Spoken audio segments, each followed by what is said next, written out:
we'll wait for Dave. Dave, go out that way? I'm not backwards. All right. We can applaud it here then. I'm going to save my back. It's like, yeah, it used to be a power when we learned how to waterfall. And the kiddies had her as a waterfall. So you're sitting there 11 o'clock at night when it comes out. Yeah, like it makes fun of her. Well, David's going to be surprised, isn't he? Yeah? He was standing over here. Oh, no, there's Randy. The two of them are talking in the hallway about us.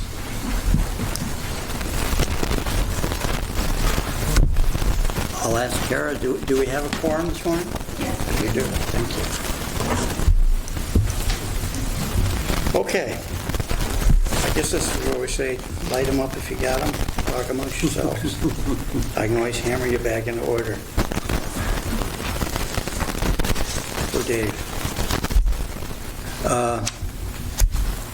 I will start the meeting with this, that it is meeting number 538. It's Tuesday, September 24th, 2024, and we're uptown Queensbury at the North Queensbury Fire Station. We do have a quorum, and we do have one introduction we're going to make, which is a rarity. I can't remember I've ever done it, but John Kelly from the LGA is with us this morning.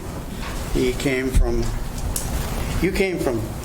our definition of downstate New York, and you think that you live in upstate New York, but our definition of upstate New York is from Albany North. So wherever you came from today, you're officially in upstate New York. Welcome to the Park Commission meeting.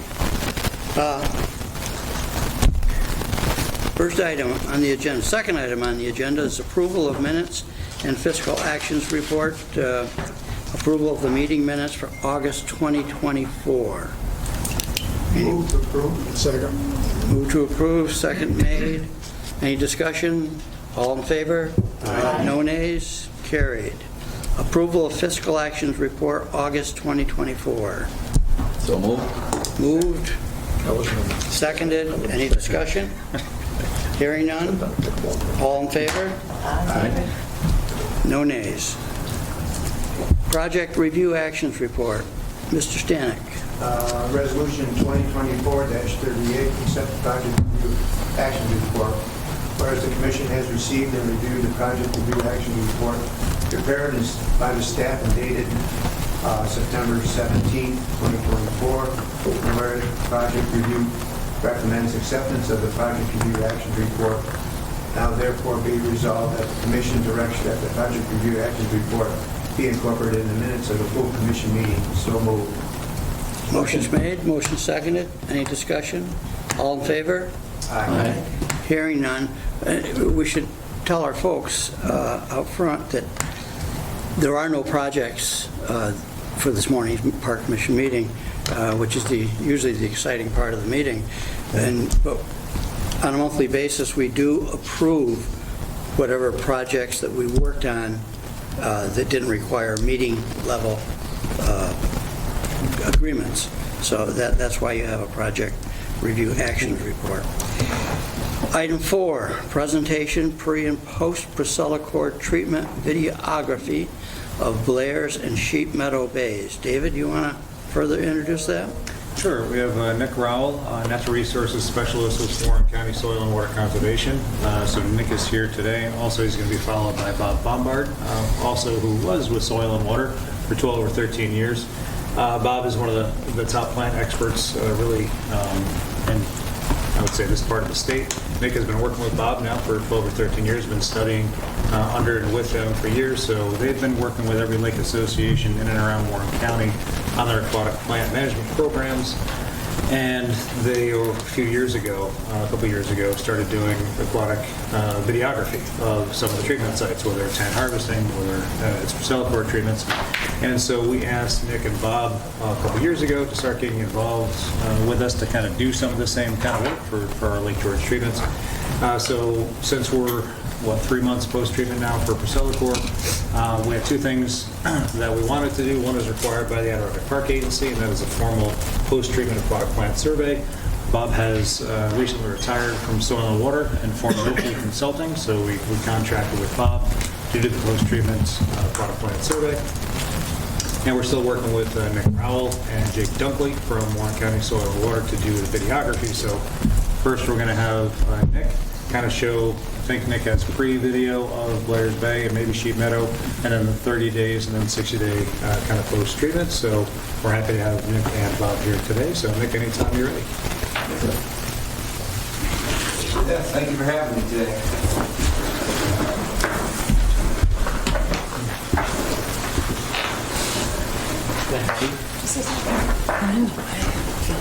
So we're going to give it a go via PowerPoint, and if the PowerPoint gets a little too glitchy and makes you a little car sick, we'll change over to just playing the videos straight out of a folder. So yeah, Dave, thank you for the introduction. I've been with Soil and Water Conservation District for going on 13 years now. I'm the natural resource specialist there. And just kind of a little background, you know, who's underwater, why. Like Dave said, I've been diving with Bob for about 13 years now. We hired Jake 2 years ago. Jake is terrific, has literally dove right into it. You know, why are we underwater? Native invasive plant ID around the state was a big request on behalf of our district. So we've taught courses to all the soil and water conservation districts around the state. Obviously, a lot of this is grant, research, and permit driven. Some of our partners we work with. And then currently, some of the lakes we were working with, Lake George, Schroon Lake, Sunnyside, Lake Luzerne, Grant Lake, to do some of these scuba diving plant surveys as well as videography while we're down there. Next year, we got a grant to jump in Glum Lake and Trout Lake. So Trout Lake for the Park Commission would maybe of interest. So some of the equipment we use, just a basic GoPro with some accessories and filters, and then also a smart dive housing where you can put your phone in there. And that we use that mostly for photographs. We've got a lot of gear underwater, so in each bay with Lake George, for a full workday, we have roughly like 2.5 hours to get in the water, get everything done. And we've got kind of a lot to do down there. So we've got our plant inventory sheets, we've got plant bags to collect specimens if needed, filming, dive computers, gauges, GPSs, dive flags, and I always got to make sure I know where Jake is at all times. Your buddy's pretty important down there. So that's Jake. He's been kind of taking a lot more of the photographs, and I've been doing a lot more of the video side. And then we both collect plant data while we're down there. So that's the GoPro right there. So just to give you a little background, and then we've got attached to us a sheet for each bay. And on that sheet, we've got the known, we got the known species on the left from previous plant surveys, and then we tally as we are swimming through, trace, sparse, moderate, dense on those species. And trace is like 0 to 5%, very similar to the rake toss plant survey Bob's going to be talking about.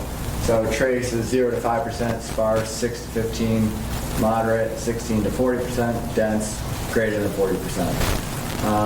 And we are tallying these as we are swimming through these bays. Definitely, you can see I'm holding the clipboard with the plant survey on there and tallying densities of plants.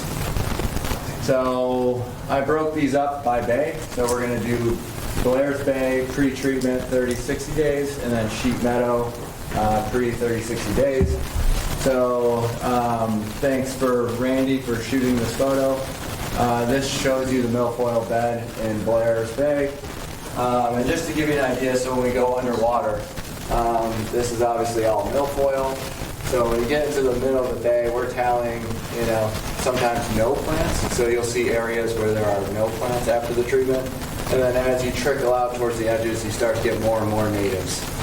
Because the milfoil was so dense in here, it covered 99% towards the center. And then as you trickle to the outside, the natives are out here a little bit. So we'll see how these work on here. So when we first went into the bay, again, this is Blair pre-treatment. We wanted to get to the center of the milfoil beds, see what natives we could find, tally as many as we could. I'm going to plan separately.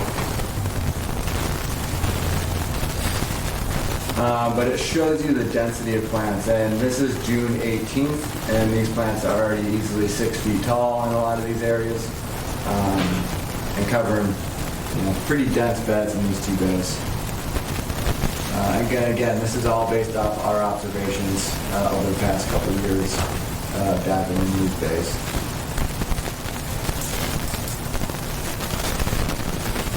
And feel free to ask questions as I move through here.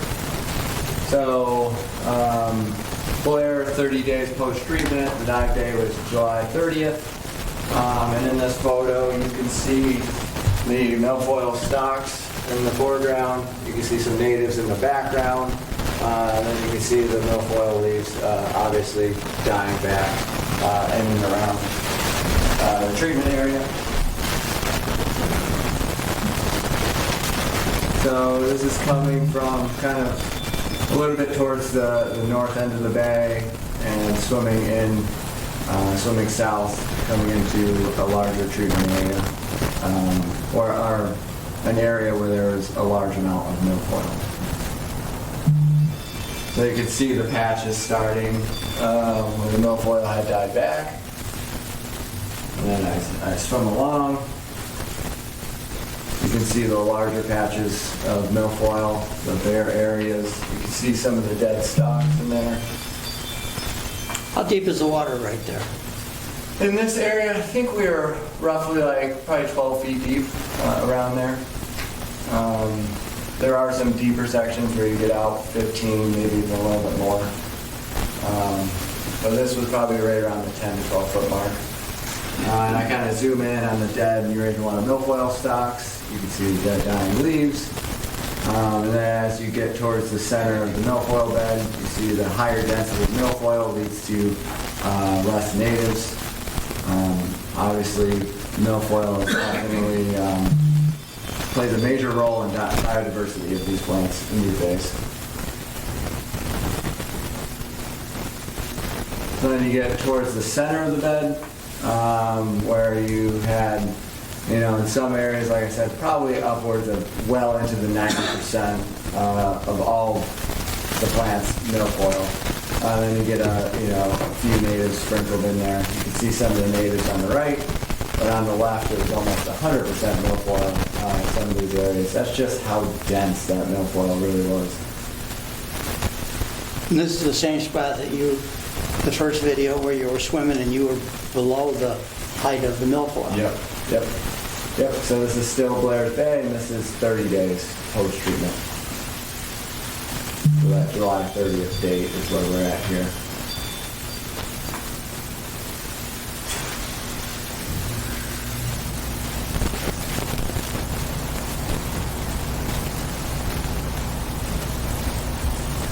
So again, just a photograph showing, without movement, you can see the milfoil stalks in there.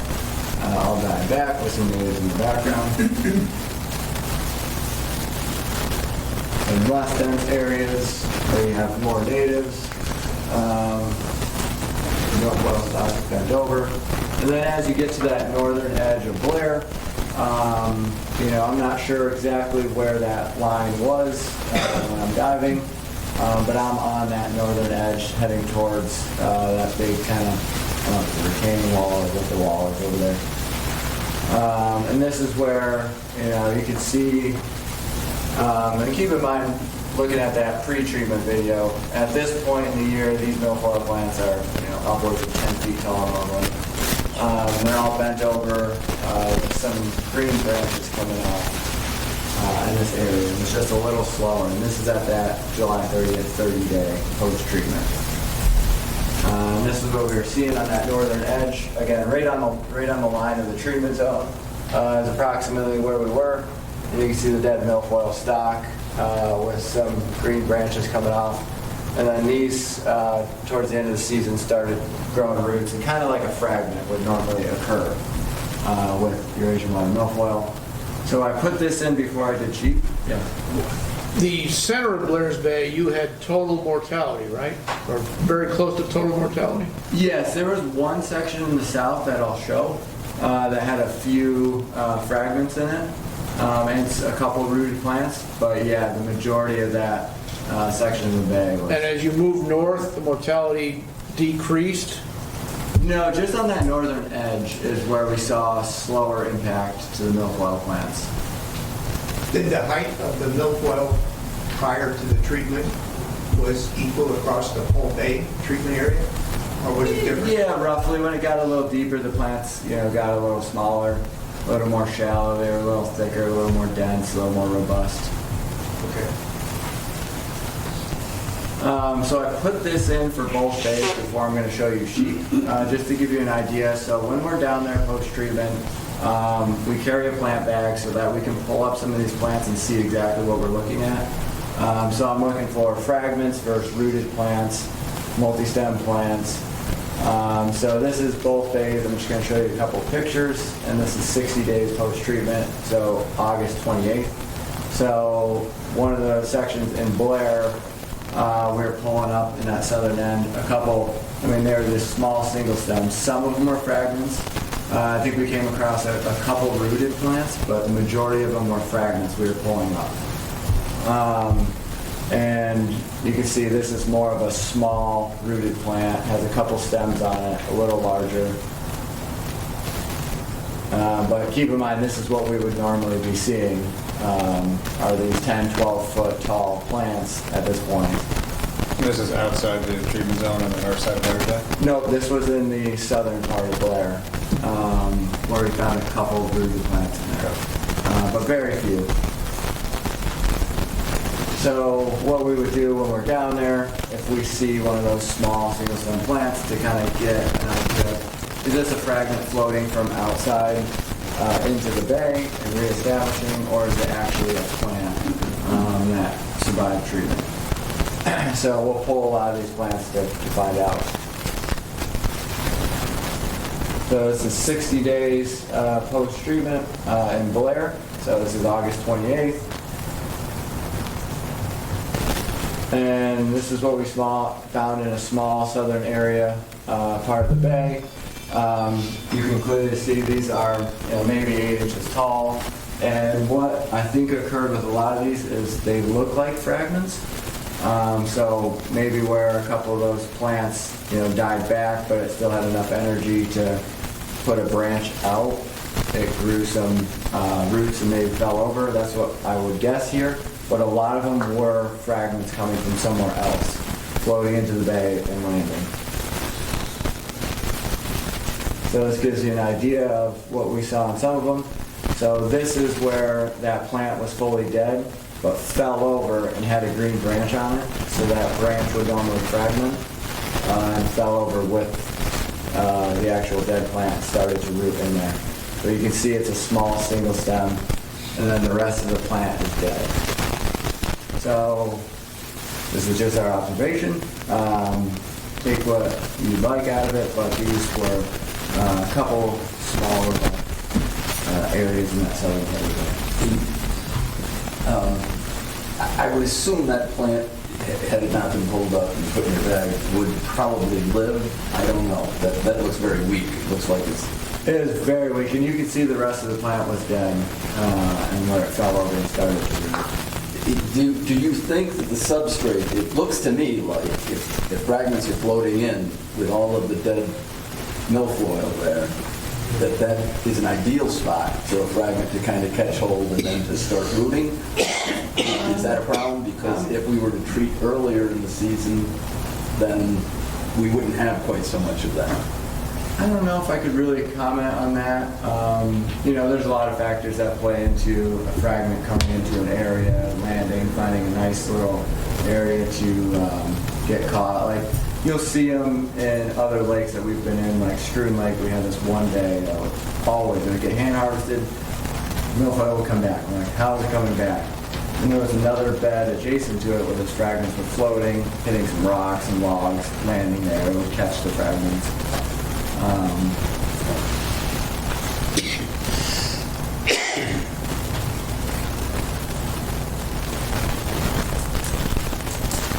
you get towards the outside of the beds, you see more dense natives, but you see those large bare areas where a lot of those Eurasian water milfoil plants were. But natives growing pretty well right now. This is 60-day. Yeah. And this is what the majority of the bay looks like. Bare patches, natives growing in between.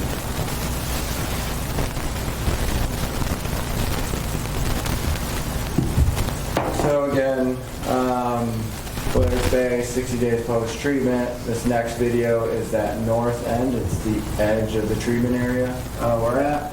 So keep in mind the pre-treatment videos where those milfoil plants were 12 feet tall, especially this time of year. So late August, it's at full growth. It was a very warm season. So this is right on that northern edge. And probably heading towards outside that treatment zone.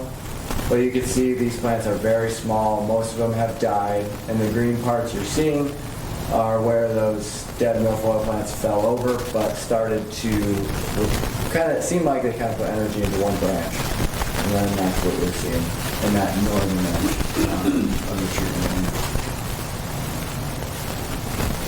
But big difference compared to what we were seeing, obviously, pre-treatment. Are there any places on Lake George that there is no Eurasian milfoil? There definitely are a lot of areas, without milfoil, but it pops up in a lot of areas. Again, due to the plants fragmenting and floating. So now we get to sheep meadow, pre-treatment, again, June 18th. You can already see just from this photo, we're going down, seeing what natives we can find in there, but you can see how tall these plants already are June 18th. So this time of year, the natives are still very small in comparison to Eurasian water milfoil. So you can see the density of milfoil in this area. So this is just looking above, down on some of the denser parts of these milfoil beds in sheep meadow. And it just gives you a good idea of really how dense the milfoil is this early in the season.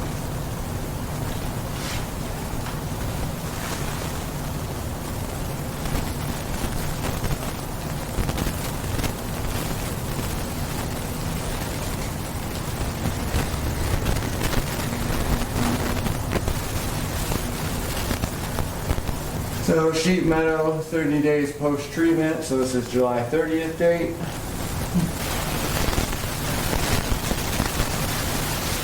So we're coming from shallow, swimming out to the main part of the bay in this video in sheep meadow. You can see I swam through a lot of natives, and we get more towards the dense milfoil beds. And sheep meadow, throughout the entire survey, we were out there, I think, 3 different times at least. We only found one rooted fragment in the bay the whole time. Outside the treatment area, we found a few small plants, but within the treatment area, we found no surviving rooted plants. But keep in mind, each time we're in here, we've got about 2.5 hours to zip through this bay and collect a lot of data, but it seemed to work very well at knocking back the milfoil. You can see all the dead stalks in the foreground getting towards more dense beds of milfoil, and you get fewer and fewer natives. This is very similar to Blair, where some of the more dense areas of milfoil covered almost 100% of the littorals on these areas. So now we're kind of in the densest part of these milfoil beds. And you can just see all the dead stalks in there with very few natives. If you didn't treat milfoil and they were 12 feet high tall when you started, what will they look like in 3 years from now? Untreated. Do they grow more each year like a tree does? I think they get thicker, probably. No, milfoil dies back every year. Yeah. It'll reach the height it's going to get probably by mid-July, late July. In some areas, depending on the depth of the water, it'll grow to the surface.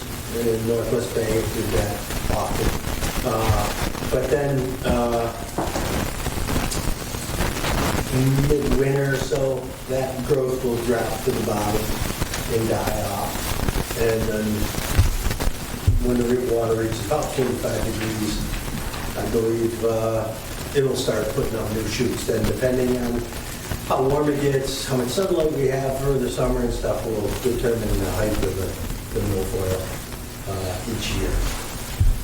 But each year that biomass dies down, falls to the bottom, decays, and then the new mass will put out new shoots.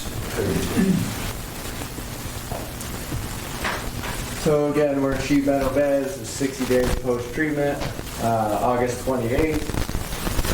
That was the one fragment we found in the bay.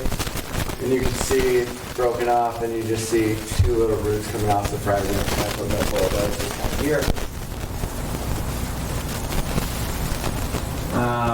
But pretty robust natives in this bay, good diversity.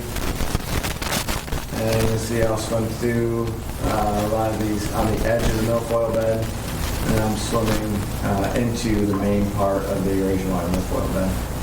You can see those plants are really breaking down,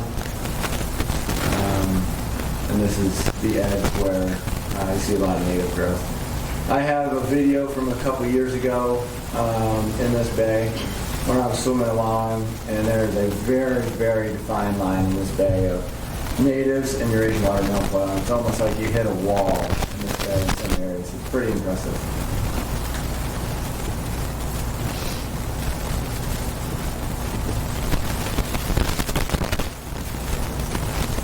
And then we were asked to take a closer look at a few species. So this is coontail we're finding in both bays. Nigella, which is stonewort. Ranunculus, long-beaked buttercup. Megalodonta, which is water marigold. Belvedere canadensis, Canadian waterweed. So just notice those with photographs.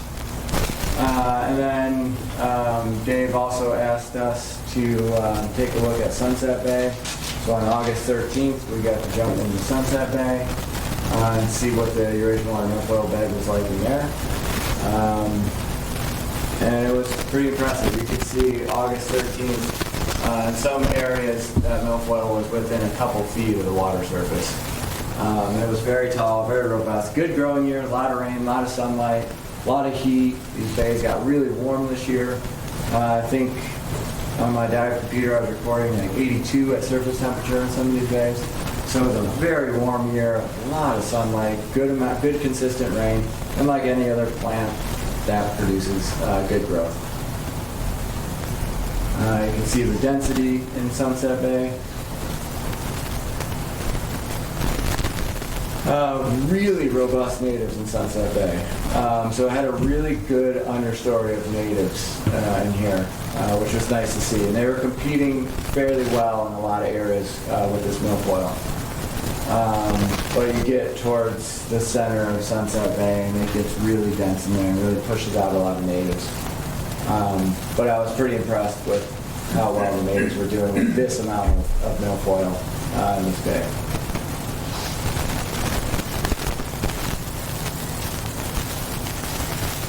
So you can see the person at the surface, almost touching the milfoil in the background.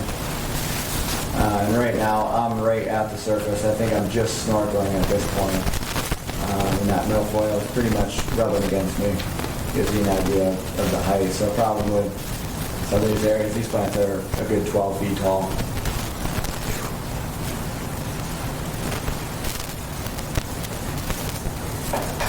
But you can see some natives doing all right in these thinner parts of the milfoil. So they'll poke through. As you get towards the outside of Sunset Bay, where you're getting outside of the most dense part of that milfoil, those natives become really lush in this bay.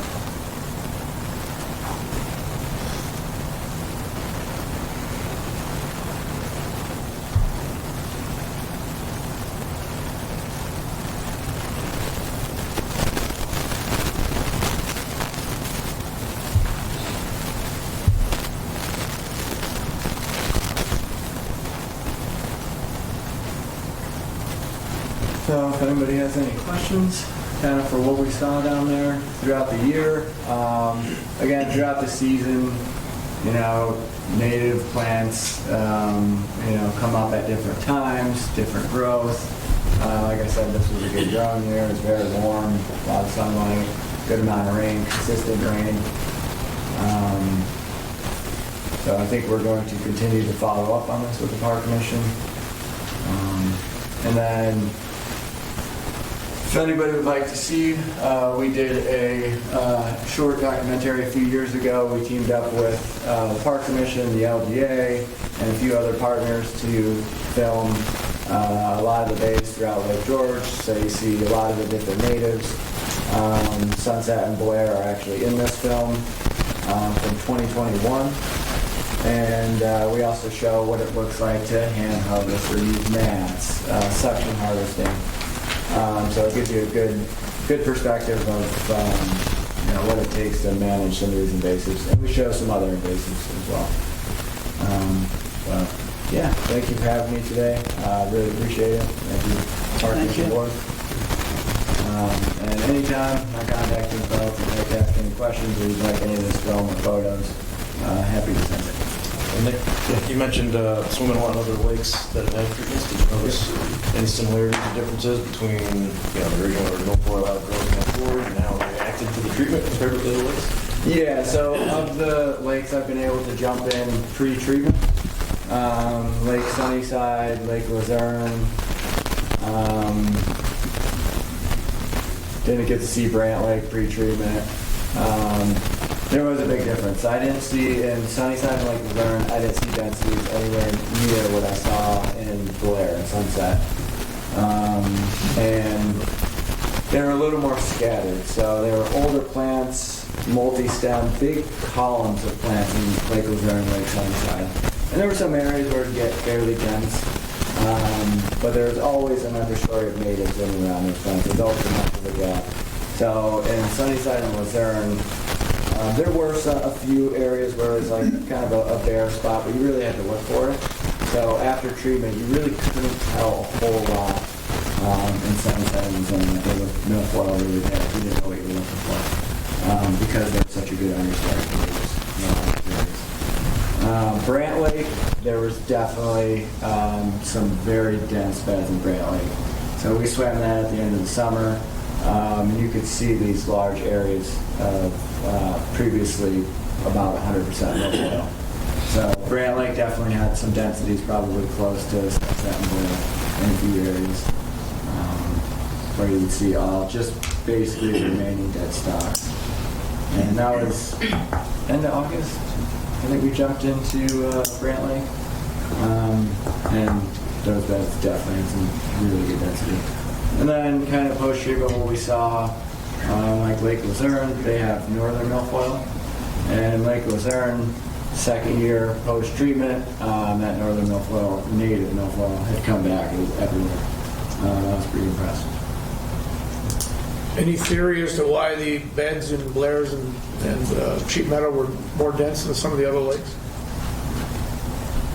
I mean, it's just probably good growing conditions. Like George being very clear. But no, they're just to really observe it.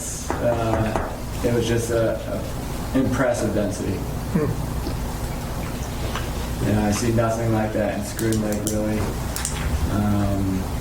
A few other lakes we've been in. The occasional branches that rooted that you find like little remnants, do you have any sense of whether those are viable to start the new bed or? I don't. I'm sure it'll be closely followed up next year. We'll be in there to do additional plant surveys and videography. We'll be able to really get a good idea next year. Thank you. Thank you. Thanks. Thanks, Nick.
for the full screen on here.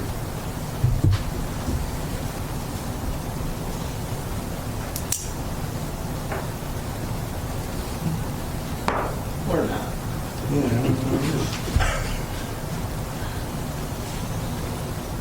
There we go. Somewhere. That looks pretty close. Does anybody know where full screen is? In the tools, you can get into view. Oh, yeah. Oh, there it is. Full screen. Oh, excellent. Thank you very much.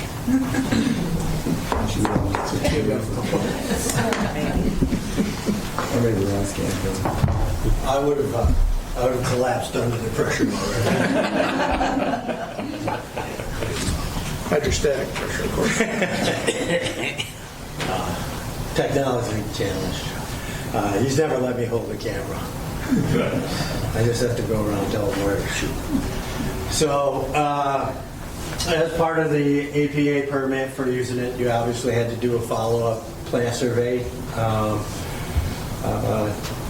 Done in the same spots that were sampled for the pre-treatment survey. The last time I made the mistake of putting a picture of Myriophyllum alterniflorum on the cover. That's a mistake I'll never make again. Just because it was the best shot that Nick got that day. But moving right along. So on August 18th, Nick and I took a run up to Blair's Bay. We had our trusty rake toss equipment with us.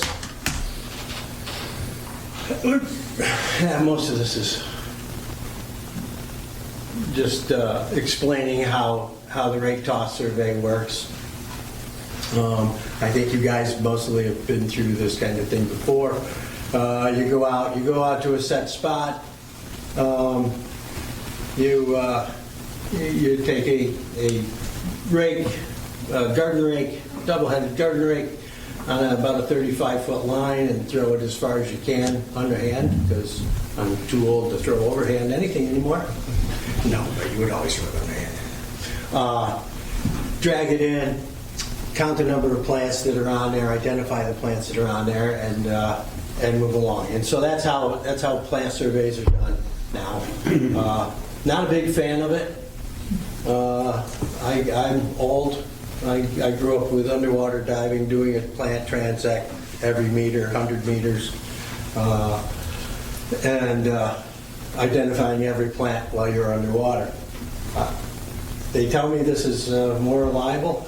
Can't figure out how that might be, but it's what's accepted now, so we move right along. So as we throw it out, if you come back with nothing, obviously it's a 0.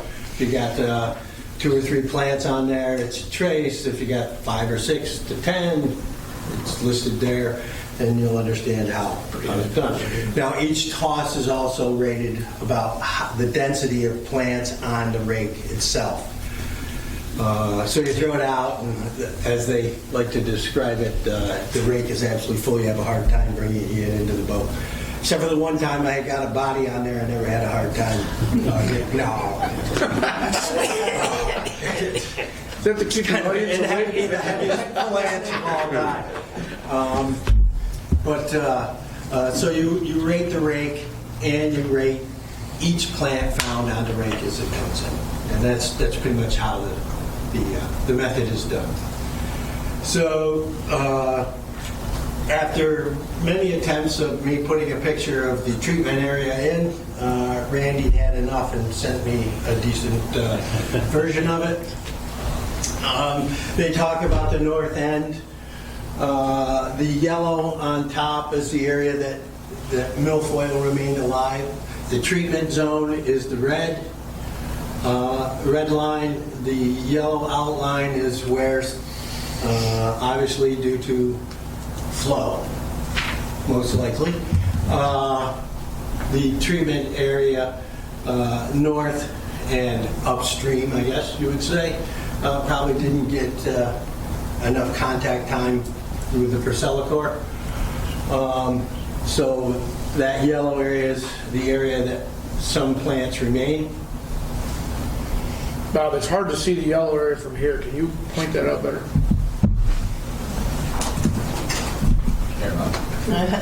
Can you see it now?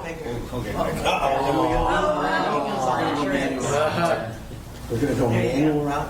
Oh, I see, okay. Yeah. They're gonna use this instead, so that zoomed in. That all blended in. So it's zoomed in? Yeah.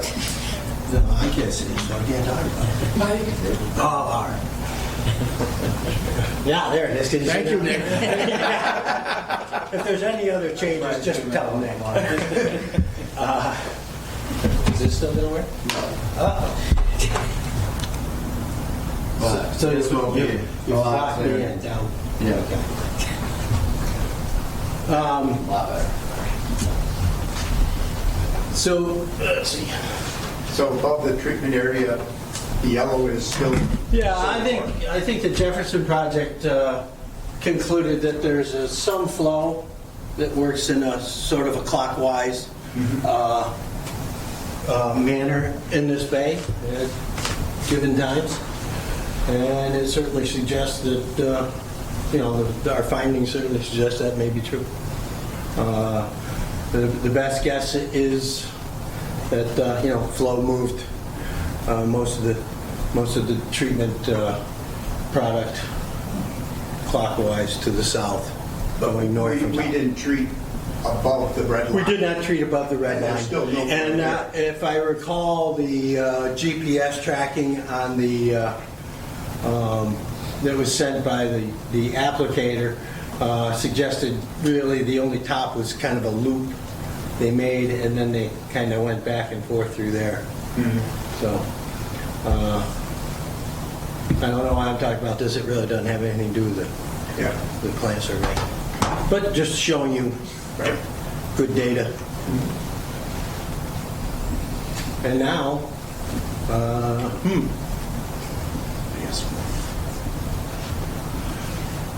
so in the during the plant survey, we've sat there. We've gone through at this spot our 38 sites. We counted up each one, and it turns out that at this point, I hate to use these common names because everybody's got a different common name for all this stuff. So I'm going to go Latin and everybody will complain. But it looks like Potamogeton gramineus was the most abundant plant found during the survey, which isn't surprising. It's found everywhere in Lake George. It's a very common plant, but of the 38 sites that we threw the rake, 25 of them had gramineus in it. Previously, milfoil was the most abundant plant. And if you look here,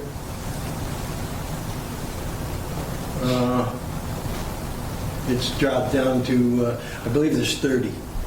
We found 30 species here. And it was found at 2 sites. And in the plant survey, both occurrences of milfoil were a fragment, probably 6 to 8 inches long. There was no root mass involved with it. It did have advantageous roots along the stem, so it's a fragment, most likely from up in that northern section, outside the treatment zone or right on the edge of the treatment zone. But that's the only 2 pieces of milfoil found at the 38 sites. Like I said, both of them were fragments. Neither of them were rooted. They did have the advantageous roots on them, but neither appeared to have set at that point. Most of this stuff is probably pretty meaningless to you. Oops, I don't know what I've done now. No, I did it.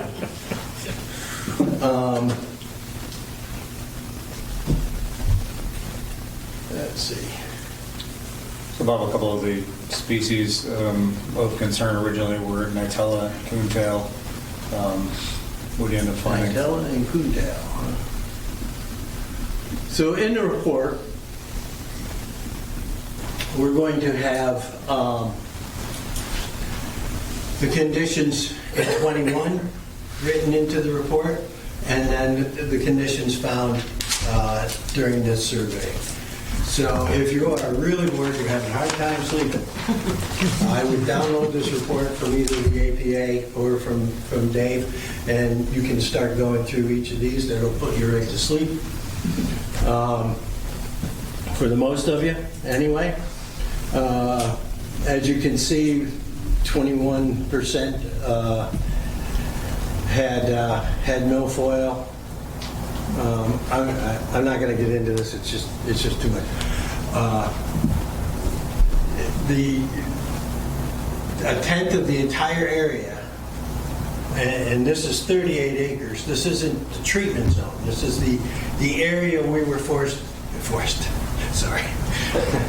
My anti-government's coming out of me here. The area that we were requested to sample in, because there could be some adverse effect if it flowed along. 3.9 acres of it had milfoil, and it was that dense bed. So we basically went 10 times bigger around it, looking at all the plants to observe what changes we were going to see. I can't use this anymore, but I like having it in my. So gramineous, flexuous, two very common plants. What are we looking for, Dave?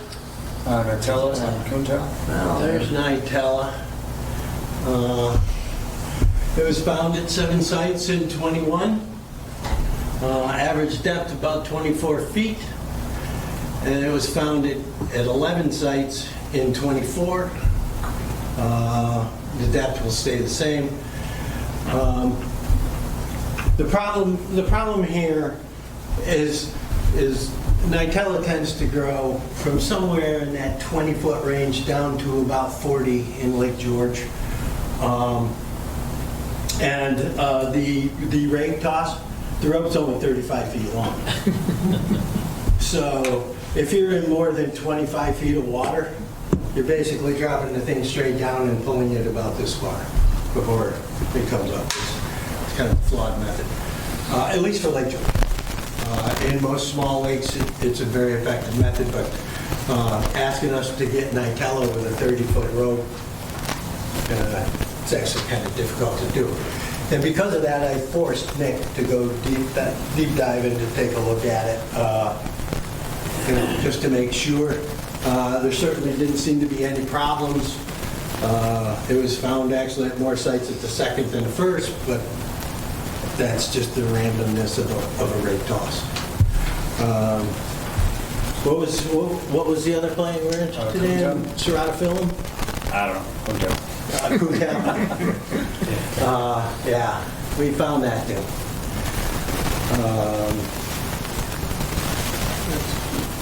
This all will make you nauseous.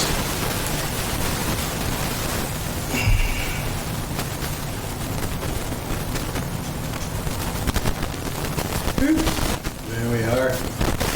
Ceratophyllum. There we go. Found that at 6 sites. Certainly looked healthy. Wasn't a problem.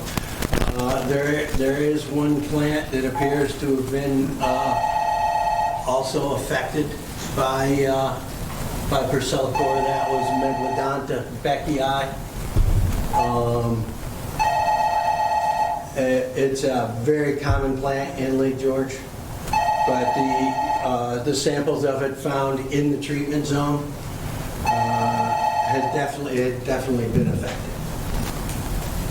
But as far as I could tell, that's about the only plant regularly found in this survey that numbers went down, and the samples that we had were obviously affected by the treatment. So Kuntal, Nitella. Those are the two that I was, they've come up and. Yeah, those seem to be fine. The Ceratophyllum, Kuntal isn't an anchored plant. It will have stay fasts a little bit, but it tends to move around, much like Utricularia and a couple other plants. Not really a rooted plant. Often found in the milfoil beds. If you deep dove into the milfoil beds, you could find some of that ceratophyllum, underneath the canopy. And it's not a prevalent plant in Lake George anyway. There's certain bays, darker bays and stuff like that. Dunns Bay, Warner Bay, you'll find it. But generally speaking, out in the more clear, open waters, ceratophyllum isn't found a great deal. I know we always look at Elodea. We only found it at 2 spots, but I don't think we have found it more 2 or 3 spots previous. That could just be the randomness of the method, to be honest with you. But looking at it, we always wanted to check for any kind of abnormal growth on the natives, and we certainly didn't see any during this event. Let's see.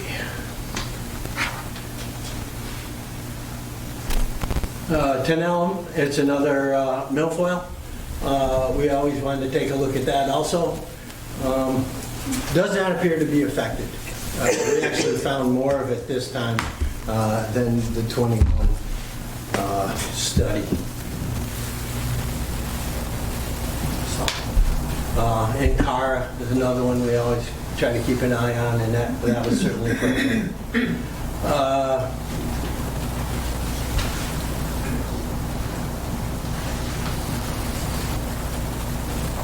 Yeah, I'm not going to read the report to you, I'm sorry.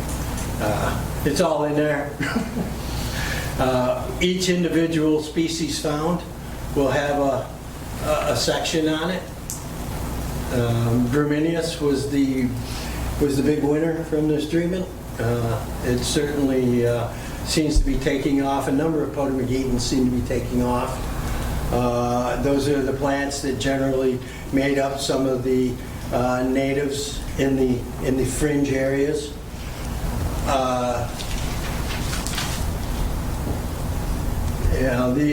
These plants here are found everywhere in Lake George, and they certainly seem to survive well. No big uh-ohs that we saw. Actually, we started seeing a few more of the smaller plants in Lake George seem to be thriving, and I'm not sure why that would be. It may be just the luck of the draw. The smaller plants for a rake toss are pretty tough to get. Obviously, you've got tines that are this far apart, and you're trying to catch a plant this big. It's another reason why I'm not a big fan of this method. Narrow-leaf potamogetans, they certainly seem to be doing a little bit better, which makes sense. All that crowd out area of the large beds have opened up now, and we're starting to get more and more of the what we call narrow-leaf potamogetans, of which there were 4 species found. And I have a pretty good guess on what each of them are, but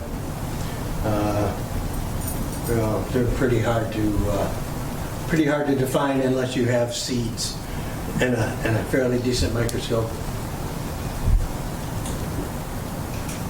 Ranunculus was another that we were a little bit worried about, just because of the similarity of the plants. Didn't know if it would be affected. Certainly wasn't. It's doing well. And this is all Blair's Bay. There's that's a piece of ceratophyllum taken on the 18th. It certainly looks like a healthy piece of plant to me. We did come up with a couple of new species, or certainly more abundant. I think Echinospora what we always call our shallow isoedes. Deep isoedes is lacustrous. It's quite prevalent in the lake, and so is actually Panospora, but I don't think it showed up at all in the original survey.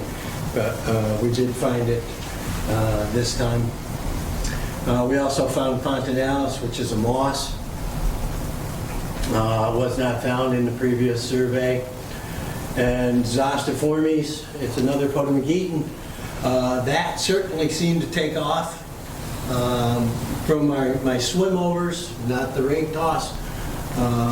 Zostiformes probably seems to be a big winner too. There certainly seems to be a lot more of it around, although it didn't show up a great deal in the rake toss. Well, Nick and I were swimming around, we were like, wow, Zostiformes really taking off. I'm not even sure it was found in the first survey. Yeah, one second. Yeah, and that's another thing. I mean, we came up and said, wow, Zostiformes is doing well.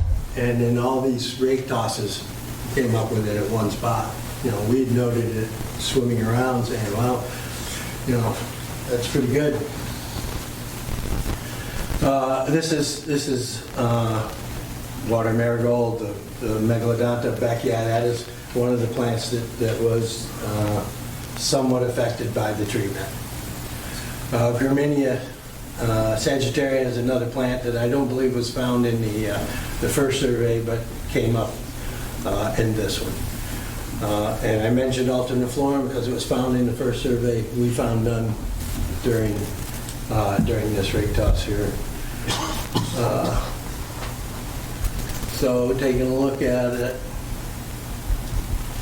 here's a bunch of numbers, won't mean anything to you.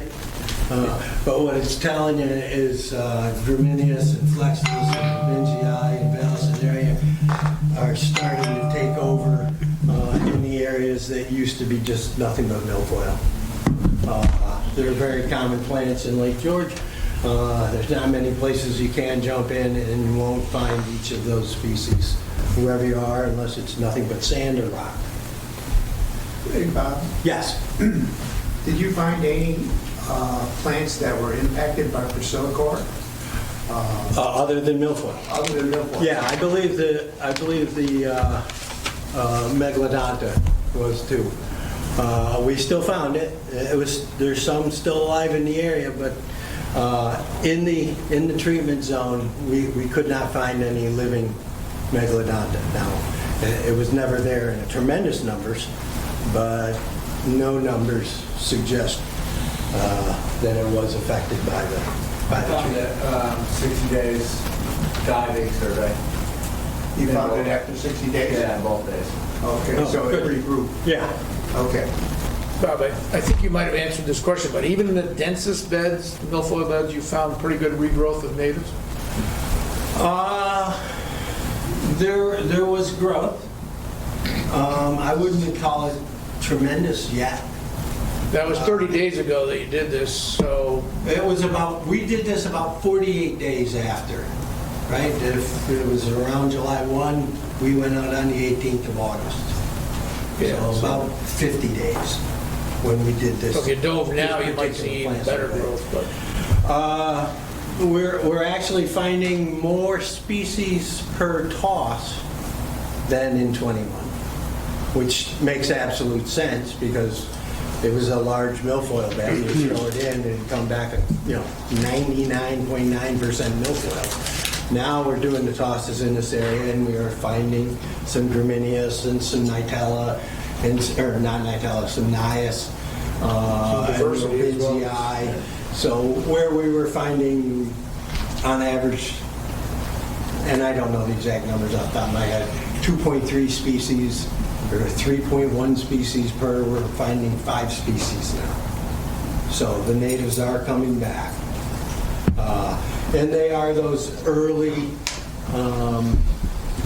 edge type of plants, I guess you would say. The early growers, usually shorter, not tremendous height to them. And as the Potamogetons come along, whether it's foliatus or amphifolius or prelongus, They grow taller and denser, and they'll start shading those little guys out again. But we've lost that big shade of that tremendous milfoil bed, so it's allowing those edge plants to start to spread out a little.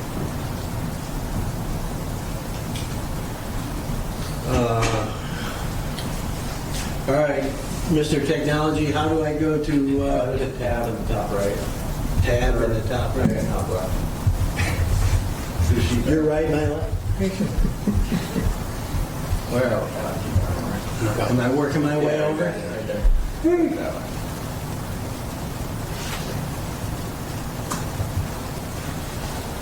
Did that work?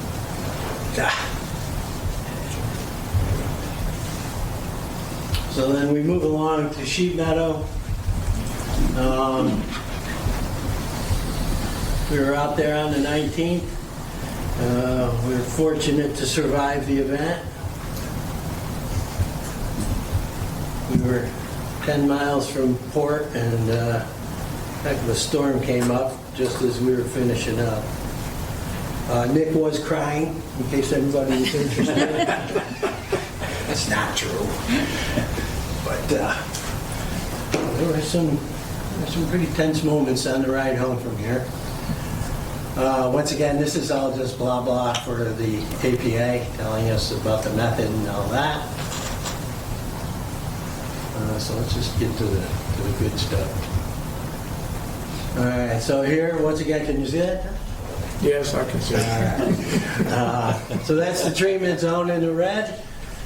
We did find one site had milfoil. It was nowhere near the treatment zone. It was a fairly large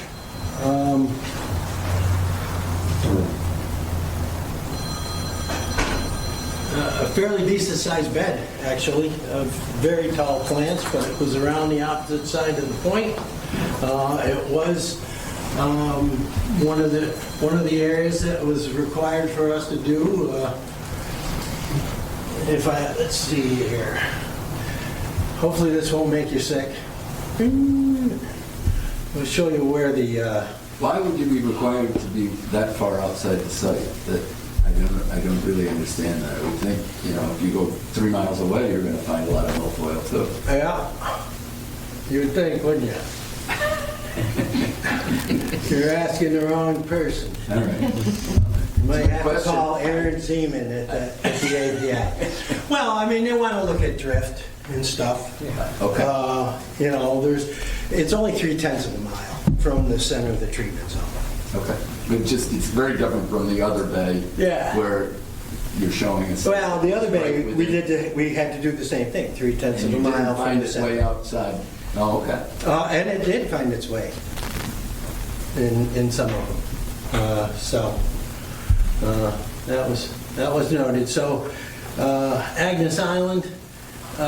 So site 28, I believe. You'll see it down here. This is the area that there's a pretty good dense milfoil patch. I know as we were doing 11 and 25 and 26, Nick and I were noting the number of fragments we were seeing. We're like, something's going on here. There's got to be milfoil somewhere close. Agnes, let's see. If you come over here, out in here, there's a couple of old pilings. I think you can probably see them there in the water. They have been a historic milfoil site for years also. I can remember doing those in the very early 90s. As we go down, you'll see the rest of the sample sites. So when we're looking at this, that's so all those sites conglomerated here in Sheet Meadow Bay. We found no milfoil during the rake toss. The only one with number 28 up around the corner, we found a rather large, well, relatively speaking, maybe half a football field size bed of milfoil in there. But that was the only milfoil found in sheet meadow. Although Graminius wasn't the winner here. And this just shows you, wait, I'm getting dizzy looking at this thing. It's the 40 sites that we sampled, the depths, and then each plant and how much, what abundance they were found in when you finally get a hold of this. As you can see, Nightella flexilis is the winner in sheep meadow. I don't know if from now on we're supposed to use the other name or not, but since I can't pronounce it correctly, I don't believe I'm not using it. I'm fairly good at saying sheep and meadow, so we'll stick with that.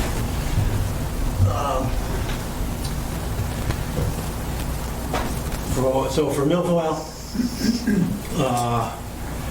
it was in 10 of the sites in the original survey, and it was in one in this one living. We did not even find the fragment. Yes. That's right. Well, just an observation. I can tell you, kayaking, fishing, I've noticed an explosion of weeds and lily pad clusters in the last 3 years. The growth seems to be exponential. I mean, then I've read in the paper that the ambient temperature of the lake is 4 degrees warmer than it was in 1980. You know. So, but my question is, what constitutes a native weed species? Like, what was in this lake 100 years ago? As far as I can tell, anything that's considered native in the Northeast is considered a native plant. Okay. There was a biological survey done by the New York State Museum, I think starting in the 1880s. A number of the names have changed because there's been other writings, but the same species have been noted through a number of different programs done by the New York State Museum and the Biological Survey. Any plants found then was considered native and is also today.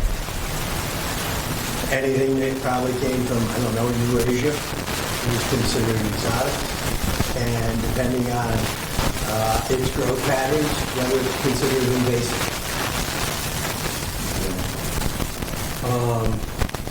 An explosion in plants. We had a good year this year for plants. It looks like it. Yeah, we had a lot of sun. We had the water was warm very early. They kind of take off. Anyway, we take a look at our list here. We'll see. We had 26 species here, 30 in Blair's. Milfoil came in absolutely last just because we found it in that single site designated to the north. No milfoil, either fragment or living rooted plant, was found in sheep meadow by us. And the survey, the rate survey, NYS certainly seemed to take off. Graminius was right behind it. Provincia, Vallisneria, and Nightella should look like a pretty recognizable list in the top 5 because it's the same just about everywhere in the lake, which I would consider a good thing. It's certainly starting to look more like a natural composition there right now. Densities were probably a little low. These plants have been suppressed by milfoil for years. The milfoil is now gone. They'll start to take off. I'll be much more interested in looking at these sites over the next 2 or 3 years to see who becomes the dominant plant there with the loss of milfoil. And like I said, if you're interested, these reports are brutal. You can sit there and look at all these numbers about each individual plant. And if that doesn't get you to sleep, you can look at the individual maps showing you where where the sites are, their depths, their species richness, meaning how many species were found at each of the sites. If you look in here, and this is basically the treatment area. These all used to be 1s and 2s, and now there's 5, 6, 7, 8s. That's certainly what we're looking for. As long as they aren't invasive, that's a good thing. And if you're really interested, at some point Nick will put down that the water depth is done in feet.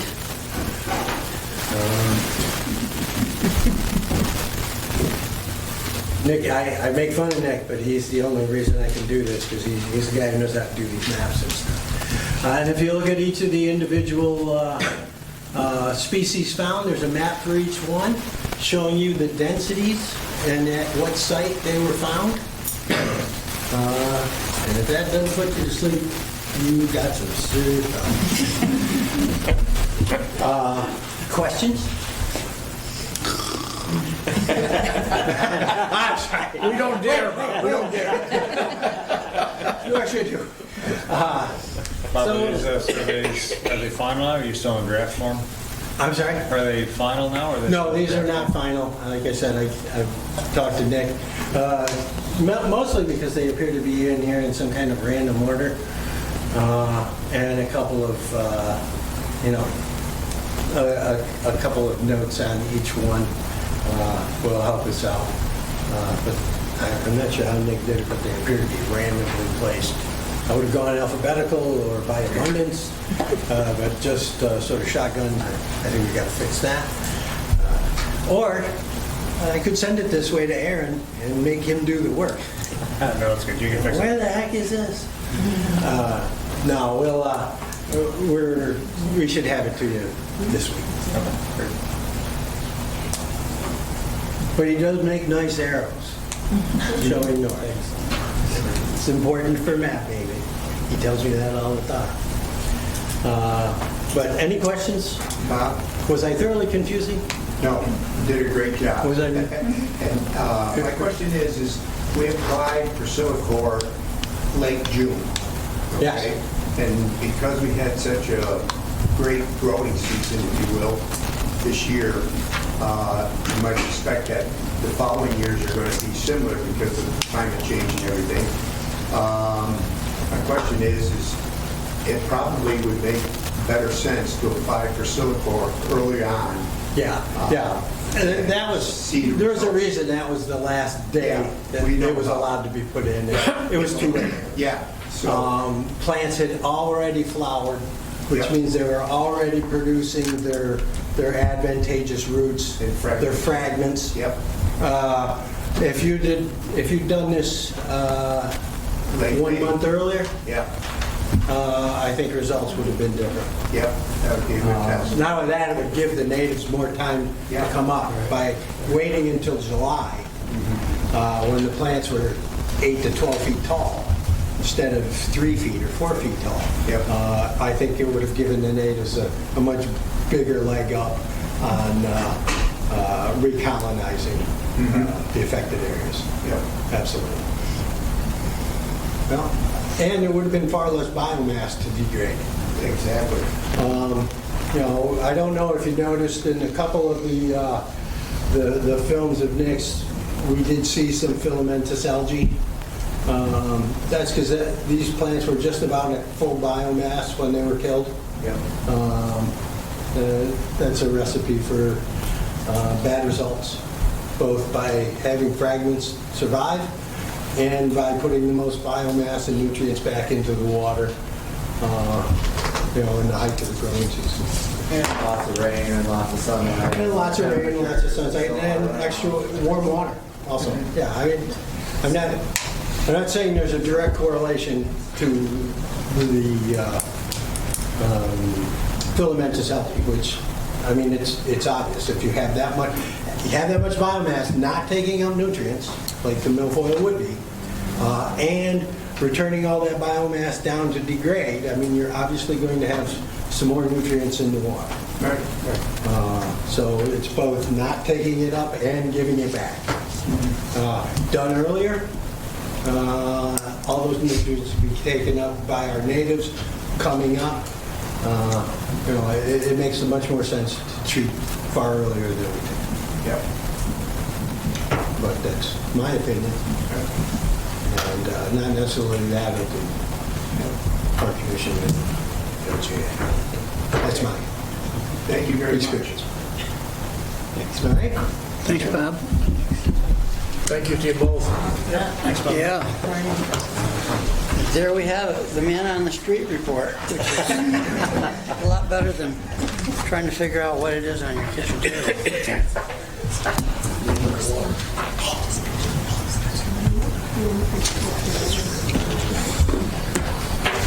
Okay, that takes care of that, and we're on to item number 6 with Randy. Invasive Asian clam lake-wide survey results and reports. Pillows and blankets will be provided. This is going to be shorter, much shorter. Do you have an introduction for this, Mr. Wick? So we have been conducting, Randy's going to go through this, but Asian clam lake-wide surveys for several years. Randy is relatively new with us, but he's been involved with Asian clam since they were found in Lake George in 2010. So I asked Randy to kind of spearhead kind of the overview today and ask any questions that you might have. He just gave it to me because I'm a little bit not total. So here, I'm just going to talk real quickly about it. Bob kept talking about how warm the water was. Yeah, it really was warm until Dave said, hey, let's do an Asian clam survey, and then it got cold. So that's why I'm in a little wetsuit there. And Tom can attest to this, how cold it was when we went out. Maybe started at 53 degrees air temperature, wind blowing at 9-10 degrees, a little better than when we were out there with Jeff and crew. But this is the 13th year of the survey. We did 6 days of sampling, scattered throughout the end of August and a couple of days in September. And what we tried to do is sample the sandy areas along the shoreline that we've been going to in years past and some new sites. We try to do 10 to 20 sieves per person, a little bit less if we find them right away and we know it's a known site. We just kind of quantify it, like what we're seeing. More if we're not seeing it, and if we're not in a site that's known that's not to have it. And we again went out with staff. I think Justin took 4 groups out maybe. I did a couple. Dave, I think, took some out. That doesn't add up to 6. So we were... you and I were on the same boat. And so I was on the same boat with Dave. That's how it worked out. All right. We had a couple of commissioners come out, and we also had a bunch of volunteers help us out, so we appreciate all that. That is what a sieve looks like after you do find clams. I think Dave found this one near Rogers Park, and then that's what they look like in his hand. Several years, different years of growth.